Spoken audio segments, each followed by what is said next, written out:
all about the Grammys. Here's Linkin Park and Crawling.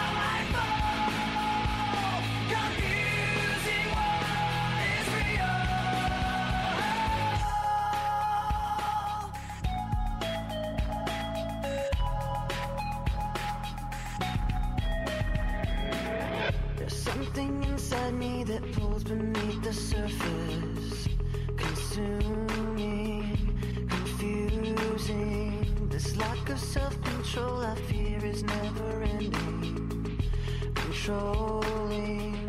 I can't seem to find myself again. My walls are closing in. Not a sense of confidence. I'm convinced that there's just too much pressure to take.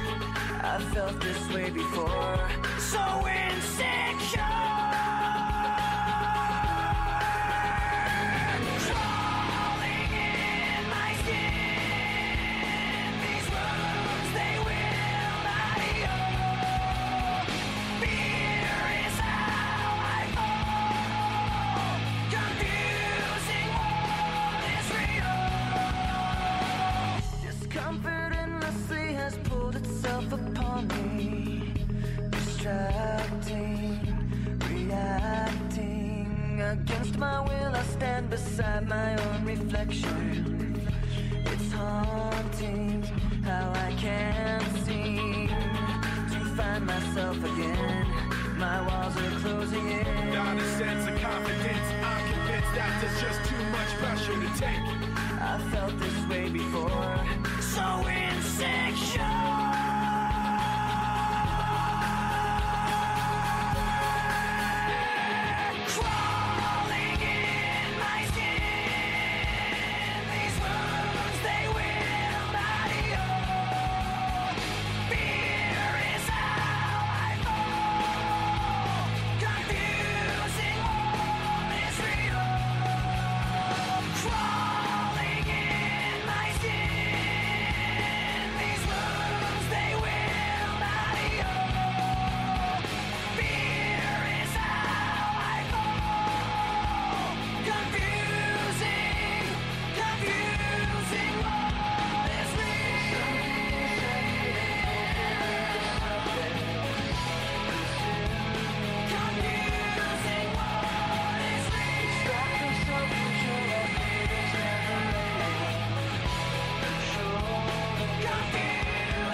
I have to say, that is like one of the greatest songs of all time. The end sounds like water going down a drain. It really does. And but still yet, I mean, that song from beginning to end is very, very good. Very, very good. All right. Last week we got to talking about it. What's something that we would want to talk about? And well, President's Day is just right around the corner. Well, no, we just had it. No, it was Friday. I mean, it was Monday. Thank you, NyQuil, for misleading me again. Yes. And so right now we are going to do Did You Know? D-I-D-I-G-I. No. See what we did there? Yeah. See how we did that? Works so well on radio. Yeah. All right, Tim, you're the one who came up with this, so you start us off. All right. Well, we've found some interesting facts, I would say, about presidents to tell you about. For instance, our first president, George Washington, thought that shaking hands was beneath the dignity of the president. Dignity? Yeah, that too. Dignity? He preferred to bow to greet guests. To avoid being forced into a handshake, he would place one hand on his sword and hold his hat in the other. He should just do like a fist bump, like Howie Mandel.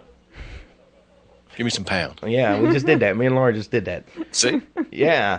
Number 3, Thomas Jefferson, while a famous writer, the chief composer of the Declaration of Independence, Jefferson hated public speaking and avoided giving speeches. Jefferson started the tradition of delivering written State of the Union statements, which lasted until the 20th century.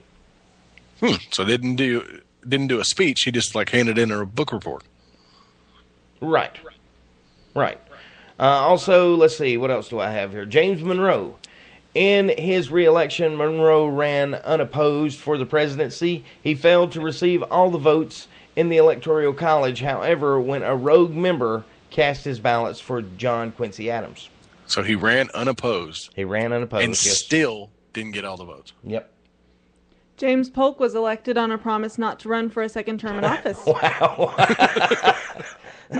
That's true. I remember reading about that. My daughter had to do a report on James Polk, and that was the thing. When he ran, he said, okay, if you elect me, I won't run again. It's one way to get elected. Yep. Yeah. What you got, Tim? Zachary Taylor died from contracting cholera from a bowl of cherries washed down with iced milk. Not really an interesting fact, just one I thought was kind of weird. Hey, it is kind of weird. Let's see. Abraham Lincoln, in at number 16. Lincoln was a notably ugly man in photos, but people who met him describe his face as intelligent and handsome in motion. The first president to wear a beard, he grew it at the suggestion of a young girl, Grace Bedell, who wrote to him. Wow. James Garfield could write in Latin with his left hand while simultaneously writing in Greek with his right. Simultaneously? Yes. Holy smoke. That's Andrew Johnson, the 17th president, was drunk at Lincoln's second inauguration. The event was described by a senator as follows. Quote, the inauguration went off very well, except that the vice president-elect was too drunk to perform his duties and disgraced himself and the Senate by making a drunken, foolish speech. I was never so mortified in my life. Had I been able to find a hole, I would have dropped through it out of sight. I want to know what senator that was. Bring her over, Homer. I'm not a busy man. Wow. Let's see. Grover Cleveland. As well as being the only president to serve 2 non-consecutive terms, Cleveland was a fan of the telephone and would personally answer the White House phone. Now that's cool. That is cool. He made the list twice. He was he was president twice. Well, yeah, but he was the first Democrat elected after the Civil War. Grover Cleveland was the only president to leave the White House and return for a second term 4 years later. Benjamin Harrison. While in office, Harrison had electricity installed in the White House. Unfortunately, he and his wife were terrified of it and would not touch switches for fear of electrocution and often slept with the lights on. It's the devil. This is probably my favorite. William Howard Taft is best known for being the fattest president. They had to put in a new reinforced cast iron bathtub into the White House because he wouldn't fit into the one that was in there before. Wow. Here's one of my favorites, and it goes back to my step-grandpa, Tom, there in Alabama. He was not a fan of Harry Truman. He loved Roosevelt, but he didn't like Harry Truman. And for him, here it is. Harry S. Truman, like the S in Ulysses Grant's name, the S in Truman's name meant nothing. It was only ever an S as a way of mollifying both grandfathers whose names began with S. So they didn't name him after the grandfather. They just gave him the same initial. Nope. And, you guys, you also have to give it up to the hardcore Lyndon Johnson. Johnson loved the drink Fresca so much that he had a fountain of it installed in the White House. That's awesome. That is absolutely awesome. Richard Nixon enjoyed bowling so much that he had the White House pool replaced with a bowling lane. Wow. And Gerald Ford was the only president never elected to either the presidency or the vice presidency. He was appointed by Richard Nixon as his vice president and assumed the presidency after Nixon's resignation. Yes. Yes. That's, That's crazy and wild stuff there. Richard Nixon. Nixon also enjoyed. Oh, wait a minute. Hold on. Somebody's already said that. Jimmy Carter. Jimmy Carter. As a young man, Carter shot his sister with a BB gun in retaliation for her throwing a wrench at him. Wait a That minute. was why I started laughing. Wait a minute. That sounds slightly familiar. So that means I can be president one day. That's right. You hear that, number one? I'm going to run for the presidency.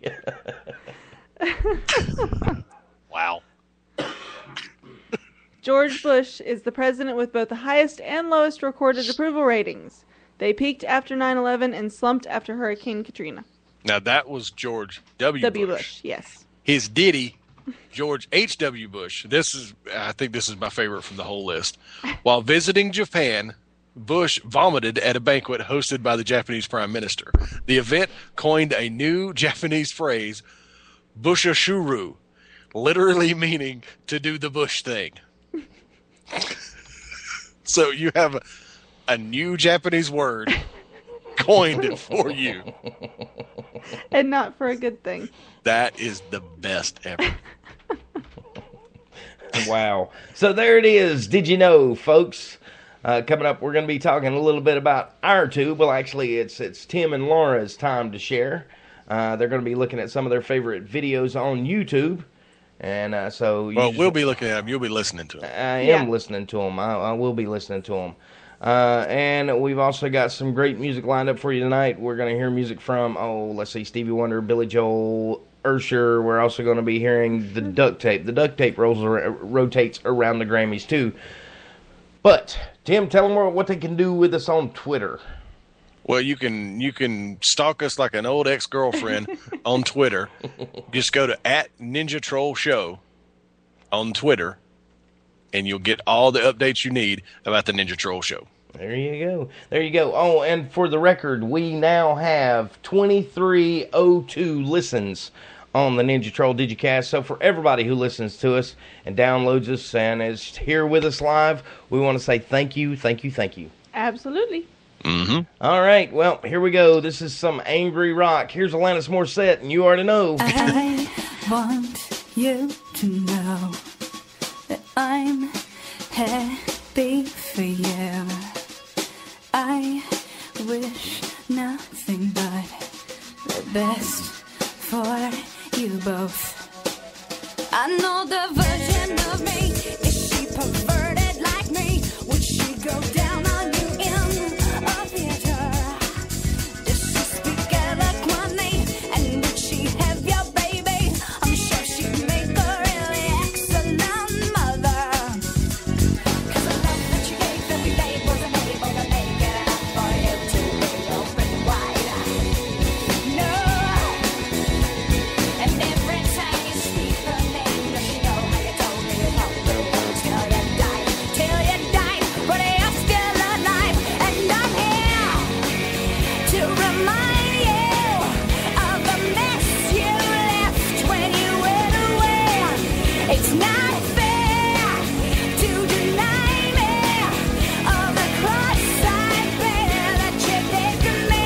You ought to know. You seem very well. Things look peaceful. I'm not quite as well. I thought you should know. Did you forget?